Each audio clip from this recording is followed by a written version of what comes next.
भारत के तमाम जनता को ये चीज़ पता होना चाहिए कि अभी हमारे देश में क्रोनिक कैपिटलिज्म बहुत हावी है। ऐसा ये हाल हो गया है कि पिछले 6 साल में मिलियन से ऊपर लोग, वैसे लोग जो कि हाईली नेटवर्थ इंडिविजुअल थे। भारत में नेटवर्थ इंडिविजुअल उनको कहते हैं जिनके पास लगभग 10 करोड़ का संपत्ति हो, जो कुछ भी खोल के 10 लोग, 20 लोग, 50 लोग को रोजगार दे सकते हैं।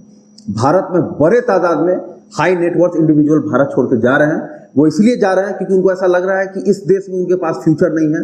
और दूसरा, उनको एक बात का शक है कि अगर उनका बिजनेस ग्रो किया और अगर कोई पार्टिकुलर कंपनी, कोई पार्टिकुलर ग्रुप जो कि मोदी जी के सपोर्टर माने जाए, अगर उनको पसंद आ गया और अगर उन्होंने नहीं बेचा तो फिर जबरदस्ती उनके यहाँ रेड करके उनको जो है अपना सामान बेचना या अपने कंपनी बेचने को मजबूर किया जाएगा। मैं आपको एग्जांपल देता हूँ विशाखापट्टनम पोर्ट का। वहाँ पे एक राजू ग्रुप था जो कि वहाँ पे काम करता था और लगभग उनका 30,000 करोड़ का वहाँ पे इन्वेस्टमेंट था।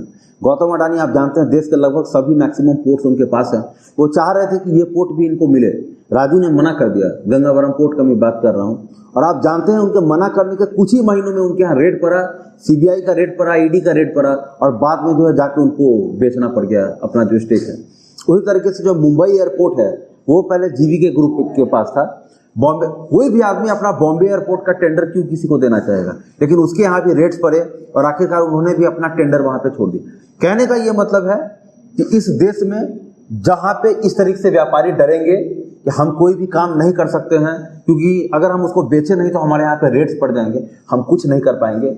और यही भारत को जो है इतने धरातल में लेता जा रहा है। और सबसे दुख की ये बात है कि भारत अभी कह रहा है कि हमारा ग्रोथ है 7%। इस क्वार्टर का उन्होंने ग्रोथ रेट कहा। जितने भी बड़े इकोनॉमिस्ट हैं सब कह रहे हैं कि गवर्नमेंट ऑफ इंडिया झूठ बोलती है। क्योंकि आप जानते हैं, मैं आपको एक चीज बता दूं, बहुत लोगों को GDP का कैलकुलेशन नहीं पता, लेकिन जब भी आप GDP कैलकुलेट करेंगे उसमें आप सब कुछ निकालते हैं कि आपके देश में इन्वेस्टमेंट कितना है, बिल्कुल, एक्सपोर्ट कितना है। गवर्नमेंट सारा मेजर्स इधर कमजोर देती है और लोग को झूठा दिखाने के लिए GDP के आंकड़े में फर्जरी करती है।